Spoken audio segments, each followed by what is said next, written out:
स्वागत है रोजाना टाइम्स देखने वाले सारे ਸਰੋਤਿਆਂ ਦਾ। मैं तरनदीप सिंह इस वक्त की वड्डी खबर डेरा मुखी का देहांत हो गया है और उत्थे तुहानूं दस दईए कि डेरा मुखी की मौत तो बाद हुण डेरे की जिहड़ी संगत आ उसने विवाद खड़ा कर दिता है कि जो डेरा मुखी आ उसनूं जहर दे के मारिया गया और जिहड़ी संगत आ इक्को मंग कर रही है कि पुलिस कार्रवाई करे क्यों डेरे मुखी की मौत हुई आ, जिसनूं लैके लगातार इक्को मंग की जा रही है कि जो डेरा मुखी आ उस दी जिहड़ी मौत किस तरह होई इसकी जांच की जाए। तुहानूं दस दईए उत्ते ही डेरा मुखी के पुत्र ते इल्जाम लग रहे हैं कि जिहड़ा डेरा मुखी का पुत्र आ उसने ही डेरे के मुखी नूं जहर दे के मार दिता। बाबा जी अपना नाम दस के डेरे का नाम दस। मेरा नाम अमनदीप सिंह है, डेरा संत ज्ञानी मीर सिंह दे। बाबा मक्खन सिंह ना अपना की ये मेरे पिता जी ने बाबा संत मुखी। एक तुहाडे डेरे दे ही मैंबर ने हरविंदर सिंह गोल्डी उन्हां वल्लों प्रैस कॉन्फ्रेंस करके इल्जाम लाए जाते हैं भी तुहाडे वल्लों अपने पिता जी नूं बाबा मक्खन सिंह जी नूं जहर दे के मारिया गया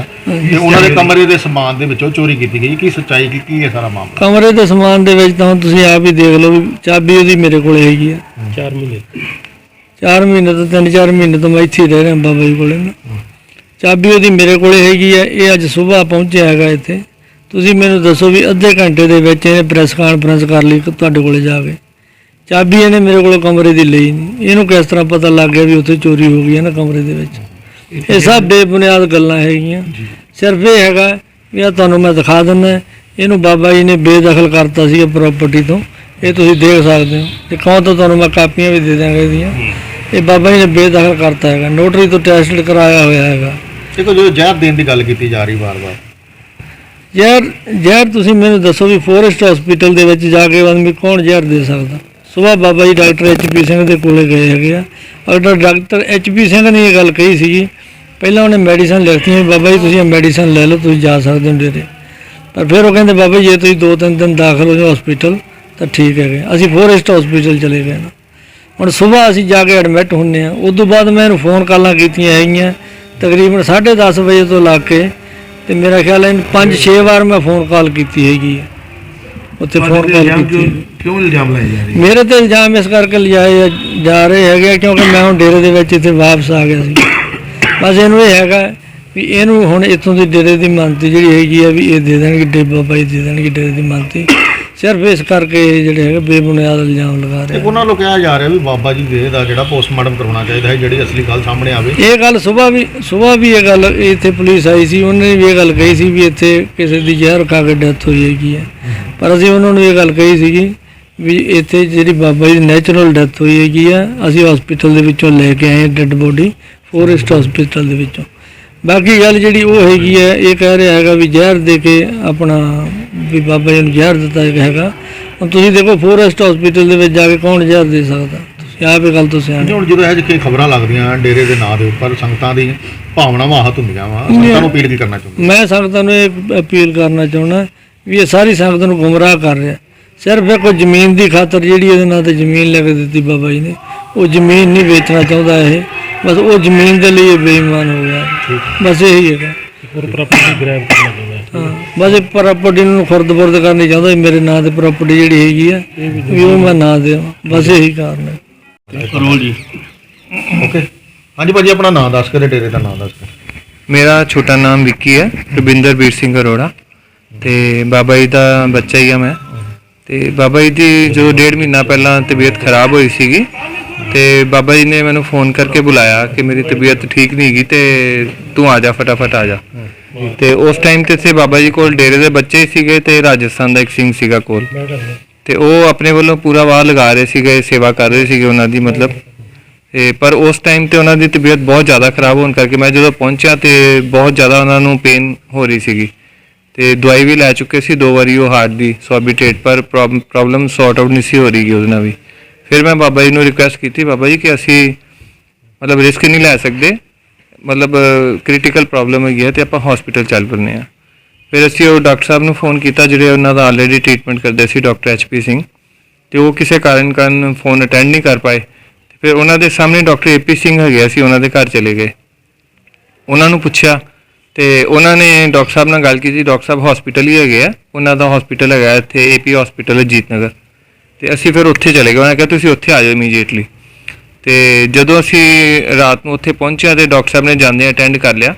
ਤੇ ਬਾਬਾ ਜੀ ਨੂੰ ਉਹਨਾਂ ਨੇ ਆਪ ਬਿਠਾ ਕੇ ਫਿਰ ਉਹਨਾਂ ਦੀ ਪਹਿਲੇ ਇਕੋ ਵਗੈਰਾ ਕੀਤੀ ਹੈ। ਕਾਫੀ ਪ੍ਰੋਬਲਮ ਸੀਗੀ, ਉਹਨਾਂ ਨੇ ਇਕੋ ਚੈੱਕ ਕੀਤੀ ਤੇ ਉਹਨਾਂ ਨੇ ਇਮੀਡੀਏਟਲੀ ਕਿਹਾ ਕਿ ਮਤਲਬ ਤੁਹਾਨੂੰ ਐਡਮਿਟ ਕਰਨਾ ਹੀ ਪਏਗਾ, ਰਿਸਕ ਜ਼ਿਆਦਾ ਹੈਗਾ। ਇਮੀਡੀਏਟਲੀ ਉਹਨਾਂ ਨੇ ਐਡਮਿਟ ਕਰ ਲਿਆ ਸੀ ਉੱਥੇ। ਐਡਮਿਟ ਕਰਨ ਤੋਂ ਬਾਅਦ ਫਿਰ ਉਹਨਾਂ ਦਾ ਟ੍ਰੀਟਮੈਂਟ ਸ਼ੁਰੂ ਹੋ ਗਿਆ। 15 ਦਿਨ ਉੱਥੇ ਮਤਲਬ ਤਕਰੀਬਨ ਅਸੀਂ ਰਹੇ ਹਾਂ ਤੇ ਉੱਥੋਂ ਠੀਕ ਹੋਣ ਤੋਂ ਬਾਅਦ ਮਤਲਬ ਕਾਫੀ ਹੱਦ ਤੱਕ ਠੀਕ ਹੋ ਗਏ ਸੀਗੇ, ਫਰਕ ਪੈ ਗਿਆ ਸੀਗਾ। ਫਿਰ ਉਸ ਤੋਂ ਬਾਅਦ ਅਸੀਂ ਆਏ ਹਾਂ ਇੱਥੇ ਤੇ ਬਾਬਾ ਜੀ ਨੇ ਕਿਹਾ ਕਿ ਜਿਨ੍ਹਾਂ ਦਾ ਉਹ ਐਕੂਪ੍ਰੈਸ਼ਰ ਵਾਲਾ ਇੱਕ ਹੁੰਦੀ ਹੈ ਡਾਕਟਰ ਰੰਧਾਵਾ ਹਸਪੀਟਲ, ਉਹਨਾਂ ਦੇ ਟ੍ਰੀਟਮੈਂਟ ਚੱਲਦਾ ਸੀਗਾ ਇਹਨਾਂ ਦਾ ਵੀ, ਤੇ ਕਹਿੰਦੇ ਉਹ ਵੀ ਕਰਵਾ ਲਈਏ ਇੱਕ ਵਾਰੀ। ਤੇ ਬਾਬਾ ਜੀ ਅਕਾਲ ਚਲਾਣਾ ਕਦੋਂ ਕਰਦੇ? ਅਕਾਲ ਚਲਾਣਾ ਤੇ ਕੱਲ ਕੀਤੇ ਆ ਨਾ ਉਹ। ਜਿਹੜਾ ਤੁਹਾਡੇ ਹੀ ਡੇਰੇ ਦੇ ਕੁਝ ਲੋਕਾਂ ਵੱਲੋਂ ਦੋਸ਼ ਲਗਾਏ ਜਾ ਰਹੇ ਨੇ ਵੀ ਬਾਬਾ ਜੀ ਦੇ ਬੇਟੇ ਤੇ ਜਾਂ ਹੋਰ ਜਿਹੜੇ ਡੇਰੇ ਦੇ ਮੈਂਬਰ ਨੇ ਵੀ ਉਹਨਾਂ ਵੱਲੋਂ ਜਿਹੜੀ ਬਾਬਾ ਜੀ ਦਾ ਜ਼ਹਿਰ ਪਿਲਾ ਕੇ ਤੇ ਹੱਤਿਆ ਕੀਤੀ ਗਈ। ਨਹੀਂ ਇਹੋ ਜਿਹਾ ਤੇ ਕੋਈ ਨਹੀਂ ਕ੍ਰਿਟਿਸਾਈਜ਼ ਹੈਗਾ ਜੀ, ਜ਼ਹਿਰ ਤੇ ਨਹੀਂ ਪਿਲਾ ਸਕਦੇ ਕਿਉਂਕਿ ਦੇਖੋ ਜੋ ਵੀ ਹੈ ਬਾਬਾ ਜੀ ਦਾ ਬੇਟਾ ਹੈਗਾ, ਮਤਲਬ ਜੋ ਵੀ ਹੈ ਆਪਣੀ ਇੱਕ ਇਨਸਾਨੀਅਤ ਹੁੰਦੀ ਹੈ, ਜੋ ਵੀ ਹੈ ਬੱਚਾ ਹੈ, ਪਰ ਇਹੋ ਜਿਹੀ ਚੀਜ਼ ਨਹੀਂ ਕੋਈ ਵੀ ਕਰ ਸਕਦਾ ਹੈਗਾ ਕਿ ਜ਼ਹਿਰ ਪਿਲਾਤਾ ਜਾਵੇ। ਬਾਕੀ ਉਹ ਹਸਪੀਟਲ ਲੈ ਕੇ ਗਏ ਹੈ, ਜਦ ਬਾਬਾ ਜੀ ਦੀ ਪ੍ਰੋਬਲਮ ਸੀ ਇਹਨਾਂ ਦਾ, ਮੈਨੂੰ ਸਵੇਰੇ ਫੋਨ ਆਇਆ 6 ਵਜੇ ਤੜਕੇ ਕਿ ਬਾਬਾ ਜੀ ਨੂੰ ਅਸਾਂ ਪ੍ਰੋਬਲਮ ਜ਼ਿਆਦਾ ਹੋ ਗਈ ਹੈ ਤੇ ਇਹਨਾਂ ਨੇ ਮੈਨੂੰ ਰਿਪੋਰਟਾਂ ਭੇਜੀਆਂ ਤੇ ਮੈਂ ਰਿਪੋਰਟਾਂ ਚੈੱਕ ਕਰਵਾਈਆਂ ਉਸ ਵੇਲੇ ਕਿ ਉਹ ਡਾਕਟਰ ਸਾਹਿਬ ਨੇ ਮਤਲਬ ਦੱਸਿਆ ਸੀ ਉਹਦੇ ਵਿੱਚ ਸੋਡੀਅਮ ਪੋਟਾਸ਼ੀਅਮ ਵਗੈਰਾ ਵਧਿਆ ਹੋਇਆ ਸੀਗਾ। ਇਲਜ਼ਾਮ ਕੋ ਲਾਏ ਜਾ ਰਹੇ, ਕਹ ਰਹੇ ਵੀ ਗੱਦੀ ਦੇ ਉੱਤੇ ਵਿਰਾਜਮਾਨ ਹੋਣ। ਦੇਖੋ ਜੀ ਜਦੋਂ ਇਹੋ ਜਿਹਾ ਕੁਝ ਜਦੋਂ ਹੁੰਦਾ ਹੈ ਨਾ, ਮਹਾਂਪੁਰਸ਼ ਜਾਂਦੇ ਆ ਤੇ ਉਹ ਫਿਰ ਜਦੋਂ ਪਿੱਛੇ ਤੁਹਾਨੂੰ ਪਤਾ ਹੀ ਹੈ ਕਿ ਇਹਨਾਂ ਚੀਜ਼ਾਂ ਦੇ ਵਾਸਤੇ ਪ੍ਰਾਪਰਟੀ ਵਾਸਤੇ ਜਾਇਦਾਦ ਕੀ ਦਾਸ ਸ਼ਹੀਦ ਭਾਈ ਮਨੀ ਸਿੰਘ ਟਕਸਾਲ ਜਥੇਦਾਰ ਹਰਵਿੰਦਰ ਸਿੰਘ। ਮੈਂ ਕੁਝ ਕੁ ਦਿਨਾਂ ਤੋਂ ਯੂਪੀ ਗਿਆ ਹੋਇਆ ਸੀ ਆਪਣਾ ਡੇਰੇ ਦੀ ਗ੍ਰਾਹੀ ਵਾਸਤੇ ਤੇ ਸਾਡੇ ਮਹਾਂਪੁਰਸ਼ ਢਿੱਲੇ ਹੋਏ ਕੱਲ ਸਵੇਰੇ, ਉਹਨਾਂ ਨੂੰ ਹਸਪਤਾਲ ਲਿਜਾਇਆ ਗਿਆ। ਬਾਬਾ ਮੱਖਣ ਸਿੰਘ ਜੀ ਭਾਈ ਮਨੀ ਸਿੰਘ ਟਕਸਾਲ ਦੇ 11ਵੇਂ ਮੁਖੀ, ਔਰ ਉਹ ਸਵੇਰੇ ਗੱਡੀ 'ਚ ਬਹਿ ਕੇ ਗਏ ਹੈ। ਚੰਗੇ ਭਲੇ ਡਾਕਟਰ HP ਸਿੰਘ ਕੋਲ ਉਤਰ ਕੇ ਉਹਨਾਂ ਨੇ ਦਵਾਈ ਲਈ ਹੈ। ਉਹਦੇ ਬਾਅਦ 'ਚ ਮੈਂ ਯੂਪੀ ਸੀ ਤੇ ਮੈਨੂੰ ਫੋਨ ਕੀਤਾ ਗਿਆ ਕਿ ਬਾਬਾ ਜੀ ਨੂੰ ਥੋੜੀ ਜਿਹੀ ਖਾਂਸੀ ਲੱਗੀ ਹੈ ਤੇ 3 ਦਿਨ ਵਾਸਤੇ ਡਾਕਟਰ ਸਾਹਿਬ ਨੇ ਕਿਹਾ ਵਾ ਵੀ ਇਹਨਾਂ ਨੂੰ ਐਡਮਿਟ ਕਰ ਲਿਆ ਜਾਵੇ ਤੇ ਠੀਕ ਹੋ ਜਾਣਗੇ। ਮੈਂ ਉਹਨਾਂ ਨੂੰ ਸਿੰਘਾਂ ਨੂੰ ਪੁੱਛਿਆ 3-4 ਵਾਰੀ ਵੀ ਬਾਬਾ ਜੀ ਠੀਕ ਨੇ ਜੀ, ਬਿਲਕੁਲ ਠੀਕ ਨੇ, ਖਾਲੀ ਥੋੜੀ ਜਿਹੀ ਖਾਂਸੀ ਹੈ ਤਾਂ ਕਰਕੇ ਡਾਕਟਰ ਸਾਹਿਬ ਨੇ ਕਿਹਾ 3 ਦਿਨ ਵਾਸਤੇ ਇਹਨਾਂ ਨੂੰ ਐਡਮਿਟ ਕਰ ਲਿਆ ਜਾਵੇ। ਉਹਦੇ ਬਾਅਦ 'ਚ ਸ਼ਾਮ ਨੂੰ ਸਭ ਸੁੱਖ ਸ਼ਾਂਤ ਹੈ ਜੀ, ਠੀਕ ਹੈ, ਵਧੀਆ ਹੈ। ਮੇਰੇ ਮਨ 'ਚ ਪਤਾ ਨਹੀਂ ਕੀ ਆਇਆ ਅੰਦਰੋਂ, ਕਿਉਂਕਿ ਮੈਨੂੰ 22 ਸਾਲ ਹੋ ਗਏ ਇੱਥੇ ਸੇਵਾ ਕਰਦਿਆਂ ਮਹਾਂਪੁਰਸ਼ਾਂ ਤੋਂ ਬਾਅਦ, ਤੇ ਮੈਂ ਉੱਥੋਂ ਬੱਸੇ ਬਹਿ ਕੇ ਰਾਤੋਂ ਰਾਤ ਇੱਥੇ ਪਹੁੰਚਿਆ ਵਾਂ ਤੇ ਬਾਬਾ ਜੀ ਦੀ ਜਦ ਕਿ ਡੈਥ ਜਿਹੜੀ ਹੈ ਕੱਲ ਸ਼ਾਮੀ 6 ਵਜੇ ਹੋ ਚੁੱਕੀ ਹੈ, ਔਰ ਮੈਨੂੰ ਸਵੇਰੇ ਚੌਥੇ ਬੰਦੇ ਤੋਂ ਪਤਾ ਲੱਗ ਰਿਹਾ ਵੀ ਬਾਬਾ ਜੀ ਅਕਾਲ ਚਲਾਣਾ ਕਰ ਗਏ ਆ। ਉਹ ਮੈਨੂੰ ਕਿਸੇ ਨੇ ਦੱਸਿਆ ਹੀ ਨਹੀਂ ਕਿ ਹਾਂਜੀ ਬਾਬਾ ਜੀ, ਜਦ ਕਿ ਮੈਂ ਉਹਨਾਂ ਦਾ ਗੱਦੀ ਨਸ਼ੀਨ 2018 'ਚ 23 ਮਈ ਨੂੰ ਉਹਨਾਂ ਨੇ ਮੇਰੀ ਦਸਤਾਰਬੰਦੀ ਕੀਤੀ, ਸਾਰੀ ਸੰਪਰਦਾ ਦੀ ਸੇਵਾ ਸੰਭਾਲੀ ਕਿ ਅੱਜ ਤੋਂ ਬਾਅਦ ਇਹ ਸਮਝੇਗਾ 2001 ਤੋਂ ਲੈ ਕੇ ਮੈਂ ਇੱਥੇ ਸੇਵਾ ਕਰ ਰਿਹਾ ਵਾਂ। ਤੇ ਮੈਨੂੰ ਇਸ ਚੀਜ਼ ਦਾ ਸ਼ੱਕ ਹੈ ਵੀ ਉਹ ਇਦਾਂ ਨਹੀਂ ਅਕਾਲ ਚਲਾਣਾ ਕਰ ਸਕਦੇ, ਕੋਈ ਨਾ ਕੋਈ ਉਹਨਾਂ ਨਾਲ ਘਟਨਾ ਵਾਪਰੀ ਹੈ। ਅਗਰ ਇਹਦੀ ਡੂੰਘਾਈ ਦੇ ਨਾਲ ਜਾਂਚ ਹੋਵੇ ਤੇ ਤਾਂ ਸਾਰਾ ਕੁਝ ਸਾਹਮਣੇ ਆਵੇਗਾ। ਕੌਣ ਸਾਜ਼ਿਸ਼ੀ ਹੋ ਸਕਦਾ ਹੈ ਇਸ ਸਮੇਂ?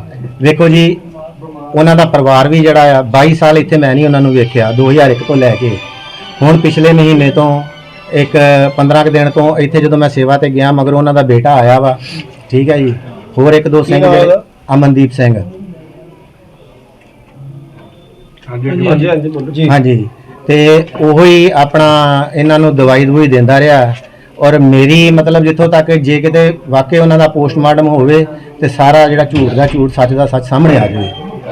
ਬਾਬਾ ਜੀ ਤੁਹਾਨੂੰ ਕਿਵੇਂ ਲੱਗਦਾ ਜੀ ਕੋਈ ਸੁਭਾਵਿਕ ਮੌਤ ਵੀ ਹੋ ਸਕਦੀ ਹੈ? ਹਾਂਜੀ। ਕਿਵੇਂ ਤੁਹਾਨੂੰ ਲੱਗਦਾ ਜੀ ਕਿ ਕੋਈ ਸਾਜ਼ਿਸ਼ ਹੈਗੀ ਹੈ ਜੀ? ਵੇਖੋ ਜੀ, ਜੇ ਸਾਜ਼ਿਸ਼ ਨਾ ਹੋਵੇ ਤੇ ਮੈਂ ਉਹਨਾਂ ਤੋਂ ਬਾਅਦ ਆ, ਮੈਨੂੰ ਜੇ ਉਹਨਾਂ ਦੀ ਸ਼ਾਮੀ 6 ਵਜੇ ਮੌਤ ਹੋਈ ਹੈ ਜਾਂ ਉਹ ਅਕਾਲ ਚਲਾਣਾ ਕੀਤੀ ਹੈ ਤੇ ਮੈਨੂੰ ਉਸੇ ਟਾਈਮ ਦੱਸਣ ਦਾ ਫਰਜ਼ ਹੈ ਨਾ ਕਿ ਬਾਬਾ ਜੀ ਇਹ ਚੜ੍ਹਾਈ ਕਰਕੇ ਬਾਬਾ ਜੀ ਜਾਂ ਅਕਾਲ ਚਲਾਣਾ ਚੜ੍ਹ ਕੇ ਤੁਸੀਂ ਆ ਜਾਓ, ਹਨਾ ਜੀ। ਮੈਨੂੰ ਸਾਰਾ ਦਿਨ ਝੂਠ ਬੋਲਦੇ ਰਹੇ ਆ ਜੀ ਵੀ ਕੋਈ ਗੱਲ ਹੀ ਨਹੀਂ ਜੀ, 2 ਦਿਨ ਹੋ ਗਏ, ਖੰਘ ਲੱਗੀ ਹੈ, ਸਿਰਫ 2 ਦਿਨ ਵਾਸਤੇ ਇਹਨਾਂ ਨੂੰ ਐਡਮਿਟ ਕੀਤਾ ਗਿਆ। ਬਾਬਾ ਜੀ ਬਿਮਾਰ ਰਹੇ, ਤੁਹਾਡੀ ਫੋਨ ਤੇ ਉਹਨਾਂ ਨਾਲ ਕੋਈ ਸੰਪਰਕ ਹੋਇਆ, ਗੱਲ ਹੋਈ ਕੋਈ ਉਹਨਾਂ ਨਾਲ? ਹਾਂ, 10 ਦਿਨ ਪਹਿਲਾਂ ਹੋਈ ਹੈ ਜੀ। 2-3 ਦਿਨ ਦੌਰਾਨ ਨਹੀਂ ਹੋਈ? 2-3 ਦਿਨ ਦੌਰਾਨ ਨਹੀਂ ਹੋਈ, ਕਿਉਂਕਿ ਮੈਂ ਉੱਥੇ ਯੂਪੀ 'ਚ ਇਸ ਟਕਸਾਲ ਦੇ ਉੱਥੇ ਵੀ ਅਦਾਰੇ ਨੇ 3 ਅਦਾਰੇ ਉੱਥੇ ਵੀ ਨੇ ਤੇ ਮੈਂ ਉੱਥੇ ਸੇਵਾ ਸੰਭਾਲ ਵਾਸਤੇ ਆਖਰ ਮਤਲਬ ਮਹੀਨੇ 'ਚ 15 ਕੁ ਦਿਨ ਉੱਥੇ ਜਾਂਦਾ ਹੀ ਰਹਿਣਾ ਵਾ। 15 ਤੋਂ 20 ਦਿਨ ਉੱਥੇ ਯੂਪੀ 'ਚ ਮੈਂ ਜਾਂਦਾ ਰਹਿਣਾ ਜੀ ਸੇਵਾ ਸੰਭਾਲ। ਯੂਪੀ ਜੀ ਪੀਲੀਭੀਤ ਜ਼ਿਲ੍ਹੇ ਦੇ ਵਿੱਚ ਇੱਕ ਸਥਾਨ ਹੈ ਜੀ, ਔਰ ਸ਼ਾਹਜਹਾਨਪੁਰ ਦੇ ਵਿੱਚ ਸੰਤ ਸੁਖਦੇਵਪੁਰੀ, ਰੋਹਤਾਪੁਰ, ਉੱਥੇ ਗੁਰਦੁਆਰਾ ਇੱਕ ਜੀ, ਪੂਰਨਪੁਰ ਹੈ ਜੀ ਸਥਾਨ। ਪੈਸੇ ਦਾ ਕੀ ਮਾਮਲਾ ਜੀ? ਨਕਦੀ ਜਿਹੜੀ ਕਿਤੇ ਚੋਰੀ ਹੋਈ ਨਾਲ, ਉਹਦਾ ਕੀ ਮਾਮਲਾ? ਕਿਉਂਕਿ ਜਦੋਂ ਰਾਤ ਬਾਬਾ ਜੀ ਦੇ ਉੱਥੇ ਉਹ ਸਾਰੀ ਰਾਤ ਉੱਥੇ ਰਹੇ ਹੈ, ਮੈਨੂੰ ਜਿਹੜਾ ਪਤਾ ਚੱਲਿਆ ਵੀ ਰਾਤ ਇੱਥੇ ਸਾਰਾ ਕੁਝ ਮਤਲਬ ਉੱਥੋਂ ਬਾਬਾ ਜੀ ਉਹ ਹਸਪੀਟਲ 'ਚ ਨੇ ਤੇ ਸਿੰਘ ਸਾਰੇ ਡੇਰੇ 'ਚ ਆਣ ਕੇ, ਕਿਉਂਕਿ 20-22 ਲੱਖ ਰੁਪਈਆ ਕੈਸ਼ ਬਾਬਾ ਜੀ ਕੋਲ ਅੰਦਰ ਪਿਆ ਸੀ ਅੱਜ ਤੋਂ 15-20 ਦਿਨ ਪਹਿਲਾਂ, ਠੀਕ ਹੈ ਜੀ। ਤੇ ਉਹ ਸਾਰਾ ਜਿਹੜਾ ਅੰਦਰ ਫੋਲਾ ਫਰਾਲੀ ਕੀਤੀ ਗਈ ਹੈ, ਪੂਰੇ ਸਮਾਨ ਦੀ ਕਾਗਜ਼ਾਤ ਕਈ ਕੁਛ ਹੈ ਜੀ, ਪਰ ਮਤਲਬ ਸ਼ੱਕੀ ਹਾਲਾਤਾਂ 'ਚ ਪੂਰਾ ਜੀ। ਕਿੰਨੇ ਕੁ ਲੋਕ ਨੇ ਜੀ ਉਹਨਾਂ ਦਾ? ਇੱਕ ਤੁਸੀਂ ਬੇਟੇ ਦਾ ਨਾਮ ਲਿਆ, ਉਹਨਾਂ ਦੇ ਹੋਰ ਵੀ ਕੋਈ ਨਾਲ ਹੈਗੇ ਨੇ? ਇੱਕ ਹੋਰ ਮੈਂ ਕਿਸੇ ਤੇ ਕੀ ਸ਼ੱਕ ਕਰ ਸਕਦਾ, ਨਾਲ ਉਹਨਾਂ ਦੇ 1-2 ਜਣੇ ਹੋਰ ਨੇ, ਇੱਕ ਉੱਥੇ ਗ੍ਰੰਥੀ ਸਿੰਘ ਰੱਖਿਆ ਹੋਇਆ ਵਾ, ਹਾਂਜੀ, ਉਹ ਵੀ ਇਸ ਤਰ੍ਹਾਂ ਦਾ ਹੀ ਥੋੜਾ ਜਿਹਾ ਬੰਦਾ ਵਾ, ਤੇ 1-2 ਜਣੇ ਹੋਰ ਜਿਹੜੇ ਉਹ ਰਾਜਸਥਾਨ ਤੋਂ ਆਏ ਆ, ਜਿਹੜੇ ਇੱਥੇ ਰਹਿ ਰਹੇ ਆ। ਇਹ ਡੇਰੇ ਤੇ ਕੋਈ ਕਬਜ਼ਾ ਕਰਨ ਦੀ ਕੋਸ਼ਿਸ਼ ਹੋ ਸਕਦੀ ਹੈ? ਕੀ ਹੋ ਸਕਦਾ? ਬਿਲਕੁਲ ਜੀ, ਪੂਰੀ ਸਾਜ਼ਿਸ਼ ਤੁਸੀਂ ਹੋਈ ਹੈ। ਕਹਿੰਦੇ ਪਿਓ ਕਿ ਮੈਂ ਡੇਰੇ ਦਾ ਮੁਖੀ ਆ, 2018 ਤੋਂ ਤੁਹਾਨੂੰ ਸੇਵਾ ਸੌਂਪੀ ਹੋਈ। ਹਾਂਜੀ। ਡੇਰੇ ਦੇ ਵਿੱਚ ਇਹਦਾ ਮਤਲਬ ਤੁਹਾਡੀ ਇੰਟਰਫੇਰੈਂਸ ਹੋਏਗੀ ਨਾ ਕਿਤੇ ਕੰਮਕਾਜ ਦੇ ਵਿੱਚ? ਦੇਖ ਸਾਰੇ ਕੰਮਕਾਜ ਮੈਂ ਦੇਖਦਾ ਜੀ। ਤੁਹਾਡੀ ਜਾਣਕਾਰੀ ਤੋਂ ਬਗੈਰ ਜਿਹੜਾ ਗ੍ਰੰਥੀ ਜਿਹੜਾ ਹੈਗਾ ਉਹ ਕਿਸ ਤਰ੍ਹਾਂ ਕੰਮ ਕਰ ਸਕਦਾ, ਜਾਂ ਰਾਜਸਥਾਨ ਵਾਲੇ ਕਿਸ ਤਰ੍ਹਾਂ? ਨਹੀਂ ਏਦਾਂ ਆ ਜੀ, ਜਿਵੇਂ ਮੈਂ ਹੁਣ ਪਿੱਛੇ ਜੇ ਯੂਪੀ ਗਿਆ ਨਾ, ਤੇ ਜਿਹੜੇ ਗ੍ਰੰਥੀ ਪਹਿਲਾਂ 2 ਬੱਚੇ ਰੱਖੇ ਸੀਗੇ ਉਹ ਆਪਣੇ ਘਰ ਗਏ, ਤੇ ਨਵਾਂ ਗ੍ਰੰਥੀ, ਕਿਉਂਕਿ ਮਹਾਂਪੁਰਸ਼ ਪੁਲਤ ਬੈਠੇ ਆ ਉੱਥੇ, ਉਹਨਾਂ ਦੀ ਹਾਜ਼ਰੀ ਦੇ ਵਿੱਚ ਇੱਕ ਨਵਾਂ ਗ੍ਰੰਥੀ ਰੱਖਿਆ ਗਿਆ, ਹਾਂਜੀ, ਦੱਸਿਆ ਗਿਆ ਮੈਨੂੰ ਵੀ ਆਪਾਂ ਇੱਕ ਨਵਾਂ ਗ੍ਰੰਥੀ ਰੱਖਿਆ ਆ। ਹੁਣ ਤੁਸੀਂ ਪੁਲਿਸ ਕੋਲੋਂ ਜਾਂ ਕਿੱਥੋਂ ਮੰਗ ਕਰਦੇ ਹੋ, ਜਾਂ ਕੋਈ ਪ੍ਰਸ਼ਾਸਨ ਕੰਪਲੇਂਟ ਕੋਲੋਂ ਵਗੈਰਾ ਇਹਨਾਂ ਦੀ ਕੋਈ? ਕਿਉਂਕਿ ਪੁਲਿਸ ਬਾਰ-ਬਾਰ ਡੇਰੇ ਫੇਰੇ ਮਾਰਦੀ ਪਈ ਹੈ। ਹਾਂਜੀ। ਪੁਲਿਸ ਤੁਹਾਨੂੰ ਬਾਰ-ਬਾਰ ਪੁੱਛਗਿੱਛ ਕਰਦੀ ਪਈ ਹੈ। ਪੁਲਿਸ ਤੁਹਾਡੇ ਆਉਣ ਤੋਂ ਪਹਿਲਾਂ ਵੀ ਉੱਥੇ ਆਈ ਸੀ, ਤੇ ਮੈਂ ਉਹਨਾਂ ਨੂੰ ਵੀ ਇਹੋ ਹੀ ਮੰਗ ਕੀਤੀ ਸੀ, ਮੈਂ ਕਿਹਾ ਘੱਟੋ ਘੱਟ ਪੋਸਟਮਾਰਟਮ ਹੀ ਕਰਾ ਦਿਓ। ਹਾਂਜੀ, ਉਹ ਕਹਿੰਦੇ ਜੀ ਸੁਭਾਵਕ ਹੀ ਮੌਤ ਹੋਈ ਆ। ਉੱਥੇ ਉਹਨਾਂ ਦਾ ਇੱਕ ਭਰਾ ਡਾਕਟਰ ਰੂਲੀਆ ਸਿੰਘ, ਮੈਂ ਜੀ ਡਾਕਟਰ ਰੂਲੀਆ ਸਿੰਘ ਆ, ਮੈਂ ਪ੍ਰੋਫੈਸਰ ਰਿਹਾ ਵਾਂ, ਉਹ ਐਸਐਚਓ ਨੂੰ ਸ਼ਰੇਆਮ ਕਹਿ ਰਿਹਾ ਜੀ ਇਹਨੂੰ ਧੱਕੇ ਮਾਰ ਕੇ ਬਾਹਰ ਕੱਢੋ। ਤੁਹਾਨੂੰ? ਹਾਂਜੀ, ਇਹਨੂੰ ਇੱਥੋਂ ਹਟਾਓ। ਉਹਨਾਂ ਦਾ ਜਿਹੜਾ ਬੇਟਾ ਵਾ ਉਹ ਮੈਨੂੰ ਉੱਥੇ, ਮੈਂ ਕਿਹਾ ਜੀ ਮੈਨੂੰ ਇਹਨਾਂ ਨੇ ਫੋਨ ਤੱਕ ਵੀ ਨਹੀਂ ਕੀਤਾ। ਕਹਿੰਦਾ ਜੀ ਕਿਉਂ ਕਰੀਏ ਤੈਨੂੰ ਫੋਨ, ਤੂੰ ਕੌਣ ਹੁੰਦਾ ਵਾ, ਕਿਉਂ ਤੈਨੂੰ ਫੋਨ ਕਰੀਏ, ਨਹੀਂ ਕੀਤਾ। ਹਾਂਜੀ, ਪੂਰਾ ਗਰਮਾ ਗਰਮੀ, ਮੈਂ ਫਿਰ ਵੀ ਸ਼ਾਂਤ ਰਿਹਾ ਉੱਥੇ। ਤੇ ਹੁਣ ਕੀ ਡਿਮਾਂਡ ਲਿਖਤੀ ਦਿੱਤਾ ਪੁਲਿਸ ਨੂੰ? ਕੋਈ ਲਿਖਤੀ ਤੌਰ ਤੇ ਦਿਓਗੇ ਤਾਂ? ਮੈਂ ਤੇ ਅੱਜ ਬਾਬਾ ਜੀ 11 ਵਜੇ ਤੇ ਅਸਥਾਨ ਤੇ 11:30 ਵਜੇ ਪਹੁੰਚਿਆ। 11:30 ਵਜੇ ਮੈਂ ਅਸਥਾਨ ਤੇ ਪਹੁੰਚਿਆ ਵਾਂ, ਰਾਤੋਂ ਰਾਤ ਬੱਸ ਤੇ ਬਹਿ ਕੇ ਸਵੇਰੇ 10 ਵਜੇ ਬੱਸ ਪਹੁੰਚੀ ਹੈ, 10:30 ਵਜੇ ਉੱਥੋਂ ਮੈਂ ਸਿੱਧਾ ਡੇਰੇ ਅਸਥਾਨ ਤੇ ਪਹੁੰਚਿਆ। 2018 ਜਿਹੜੀ ਪਾਕਿਸਤਾਨ ਬੰਨੀ ਕਿਹੜੇ ਮੌਜੂਦ ਸੀ ਮਹਾਂਪੁਰਖ, ਉਹ ਵੀ ਉਦੋਂ ਅਕਾਲ ਤਖਤ ਸਾਹਿਬ ਦੇ ਸਾਬਕਾ ਜਥੇਦਾਰ ਗਿਆਨੀ ਪੂਰਨ ਸਿੰਘ ਜੀ, ਵਿਦਾਂਤੀ ਜੀ, ਤੇ ਆਪਣਾ ਸ਼੍ਰੋਮਣੀ ਕਮੇਟੀ ਭਾਈ ਰਾਮ ਸਿੰਘ ਜੀ, ਤੇ ਆਪਣੇ ਹਾਂਜੀ, ਤੇ ਬਾਬਾ ਸਿੰਘ ਗੁਮਾਨਪੁਰਾ ਉਹ ਵੀ ਮੌਜੂਦ ਸੀਗੇ, ਸੰਤ ਬਾਬਾ ਮੇਜਰ ਸਿੰਘ ਜੀ ਮੌਜੂਦ ਸੀਗੇ, ਸੰਤ ਬਾਬਾ ਕਸ਼ਮੀਰ ਸਿੰਘ ਭੂਰੀ ਵਾਲੇ ਮੌਜੂਦ ਸੀਗੇ, ਸੰਤ ਬਾਬਾ ਗੁਰਮੀਤ ਸਿੰਘ ਕੋਟ ਈਸੇ ਖਾਂ ਵਾਲੇ ਮੌਜੂਦ ਸੀਗੇ, ਹਾਂਜੀ, ਸੰਤ ਬਾਬਾ ਗੁਰਦਿਆਲ ਸਿੰਘ ਕਾਲੇਕੇ ਵਾਲੇ ਉਹ ਮੌਜੂਦ ਸੀਗੇ, ਤੇ ਬਾਬਾ ਦਰਸ਼ਨ ਸਿੰਘ ਗੁਮਟਾਲੇ ਵਾਲੇ ਉਹ ਵੀ ਉਸ ਦੌਰਾਨ ਵਿੱਚ ਮੌਜੂਦ ਸੀਗੇ, ਭਾਈ ਗੁਰ ਇਕਬਾਲ ਸਿੰਘ ਜੀ ਵੀ ਮੌਜੂਦ ਸੀਗੇ ਵਿੱਚ, ਤੇ ਹੋਰ ਵੀ ਸੰਤ ਮਹਾਂਪੁਰਸ਼ ਜਿਨ੍ਹਾਂ ਦਾ ਮੈਨੂੰ ਕੋਈ ਧਿਆਨ ਨਹੀਂ ਹੈਗਾ ਥੋੜਾ ਜਿਆਦਾ। ਕਿਸੇ ਨੂੰ ਕੋਈ objection ਕਿ ਨਹੀਂ ਸੀ ਪੱਗ ਬੰਨ੍ਹਣ ਦੇ? ਮਤਲਬ ਕੋਈ ਆਬਜੈਕਸ਼ਨ ਨਹੀਂ ਸੀ ਜੀ। ਹੁਣ ਤੁਸੀਂ ਪੁਲਿਸ ਨੂੰ ਕੰਪਲੇਂਟ ਦੇ ਕੇ ਕੋਈ ਕਾਰਵਾਈ ਦੀ ਮੰਗ ਚਾਹੁੰਦੇ ਹੋ, ਜਾਂ ਦੋਗੇ ਕੰਪਲੇਂਟ ਕਿਸ ਤਰ੍ਹਾਂ ਕੀ ਕਰੋਗੇ? ਬਿਲਕੁਲ, ਮੈਂ ਤੇ ਮੰਗ ਚਾਹੁੰਦਾ ਵੀ ਇਹ ਝੂਠ ਜਿਹੜਾ ਆ ਉਹ ਸਾਹਮਣੇ ਆਉਣਾ ਚਾਹੀਦਾ ਵਾ। ਬਾਬਾ ਜੀ ਦਾ ਤੁਹਾਡੇ ਵੱਲੋਂ ਕੋਈ ਕੰਪਲੇਂਟ ਦਿੱਤੀ ਗਈ ਹੈ? ਇਸ ਪੀਰੀਅਡ ਦੇ ਵਿੱਚ ਤਾਂ 2 ਪੋਸੀਬਲ ਨੇ ਨਾ। ਪੁਲਿਸ ਕੰਪਲੇਂਟ ਜਾਂ ਹਾਂਜੀ। ਕੋਈ ਕੰਪਲੇਂਟ ਦਿੱਤੀ ਗਈ? ਕਿਉਂਕਿ ਮੈਂ ਅਜੇ ਲਿਖਤੀ ਰੂਪ 'ਚ ਤੇ ਕੋਈ ਕੰਪਲੇਂਟ ਨਹੀਂ ਦਿੱਤੀ ਉਹਨਾਂ ਨੂੰ। ਮੈਂ ਹੁਣੇ ਜਦੋਂ ਆਏ ਆ ਉੱਥੇ ਇਨਕੁਆਇਰੀ ਕਰਨ ਵਾਸਤੇ ਐਸਐਚਓ ਸਾਹਿਬ ਗੇਟਾ ਕੀਮਾ ਤੋਂ, ਹਾਂਜੀ, ਉਹ ਮੈਨੂੰ ਇਹੋ ਹੀ ਗੱਲ ਕਹਿੰਦੇ ਰਹੇ ਜੀ ਇਹ ਨਾਰਮਲ ਮੌਤ ਹੈ ਜੀ, ਤੁਸੀਂ ਸ਼ਾਂਤੀ ਨਾਲ ਇਹਨੂੰ ਸਾਰਾ ਕਾਰਜ ਹੋਣ ਦਿਓ, ਤੁਸੀਂ ਐਵੇਂ ਨਾ ਕਰੋ, ਉਲਟਾ ਮੈਨੂੰ ਕਹਿ ਰਹੇ ਸੀ। ਜਿਹੜਾ ਸਮਾਨ ਸੀ ਡੇਰਾ ਮੁਖੀ ਦੇ ਕਮਰੇ ਦੇ ਵਿੱਚ ਉਹ ਵੀ ਚੋਰੀ ਕਰ ਲਿਆ। ਜੀ ਹਾਂ, ਖਬਰ ਅੰਮ੍ਰਿਤਸਰ ਤੋਂ ਸਾਹਮਣੇ ਆ ਰਹੀ ਹੈ, ਜਿੱਥੇ ਇੱਕ ਡੇਰਾ ਹੈ ਔਰ ਡੇਰੇ ਦਾ ਮੁਖੀ ਬਾਬਾ ਮੱਖਣ ਸਿੰਘ ਦਾ ਦੇਹਾਂਤ ਹੋ ਗਿਆ, ਔਰ ਉੱਥੇ ਸੰਗਤ ਦੇ ਵੱਲੋਂ ਹਗਾਮਾ ਖੜਾ ਕਰ ਦਿੱਤਾ ਕਿ ਜਿਹੜਾ ਡੇਰਾ ਮੁਖੀ ਬਾਬਾ ਮੱਖਣ ਸਿੰਘ ਆ ਉਸਦੇ ਹੀ ਪੁੱਤਰ ਨੇ ਉਸਦਾ ਕਤਲ ਕੀਤਾ ਹੈ ਜ਼ਹਿਰ ਦੇ ਕੇ। ਪਰ ਉੱਥੇ ਹੀ ਇਹਨਾਂ ਸਾਰੇ ਇਲਜ਼ਾਮਾਂ ਨੂੰ ਡੇਰਾ ਮੁਖੀ ਦੇ ਪੁੱਤਰ, ਜੋ ਡੇਰਾ ਮੁਖੀ ਮੱਕੜ ਸਿੰਘ ਦੇ ਪੁੱਤਰ ਦਾ ਕਹਿਣਾ ਹੈ ਕਿ ਜੋ ਇਹ ਇਲਜ਼ਾਮ ਲੱਗੇ ਨੇ, ਮੈਂ ਸਾਰੇ ਇਲਜ਼ਾਮਾਂ ਨੂੰ ਨਕਾਰ ਰਿਹਾ ਹਾਂ, ਕਿਉਂਕਿ ਮੈਂ ਆਪਣੇ ਪਿਤਾ ਨੂੰ ਜ਼ਹਿਰ ਨਹੀਂ ਦੇ ਸਕਦਾ। ਤੇ ਇਹ ਵੀ ਗੱਲ ਕਹੀ ਗਈ ਆ ਕਿ ਜੇ ਜੋ ਵੀ ਪੁਲਿਸ ਕਾਰਵਾਈ ਕਰੇਗੀ ਮੈਂ ਉਸ ਦਾ ਸਾਥ ਦੇਵਾਂਗਾ।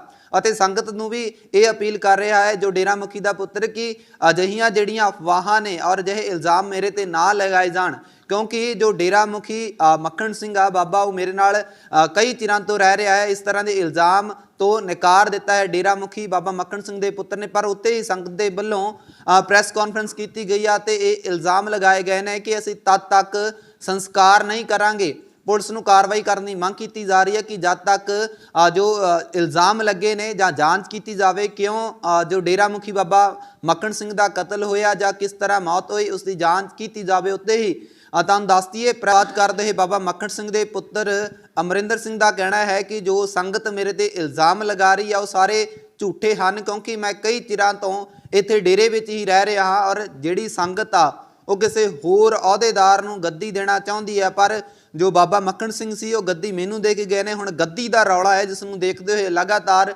ਵਿਵਾਦ ਵੱਧ ਗਿਆ ਹੈ। ਅੰਮ੍ਰਿਤਸਰ ਦਾ ਇਹ ਡੇਰਾ ਜਿਸ ਦਾ ਮੁਖੀ ਬਾਬਾ ਮੱਖਣ ਸਿੰਘ ਆ ਉਸ ਦਾ ਕੱਲ੍ਹ ਦੇਰ ਰਾਤ ਦੇਹਾਂਤ ਹੋ ਗਿਆ ਸੀ, ਪਰ ਉੱਤੇ ਹੀ ਹੁਣ ਲਗਾਤਾਰ ਵਿਵਾਦ ਵੱਧ ਗਿਆ। ਪਰ ਜਿਹੜਾ ਇਲਜ਼ਾਮ ਲੱਗਿਆ ਹੈ ਇਲਜ਼ਾਮ ਮੱਖਣ ਸਿੰਘ ਦੇ ਪੁੱਤਰ ਅਮਰਦੀਪ ਸਿੰਘ ਦੇ ਉੱਪਰ ਲੱਗਿਆ ਹੈ, ਪਰ ਉੱਤੇ ਹੀ ਡੇਰੇ ਦੇ ਮੁਖੀ ਦੇ ਪੁੱਤਰ ਨੇ ਸਾਰੇ ਇਲਜ਼ਾਮਾਂ ਨੂੰ ਨਕਾਰਿਆ। ਪਰ ਉੱਥੇ ਇਹ ਵੀ ਕਹਿ ਦਿੱਤਾ ਕਿ ਪੁਲਿਸ ਜੋ ਵੀ ਕਾਰਵਾਈ ਕਰੇਗੀ ਮੈਂ ਪੁਲਿਸ ਦਾ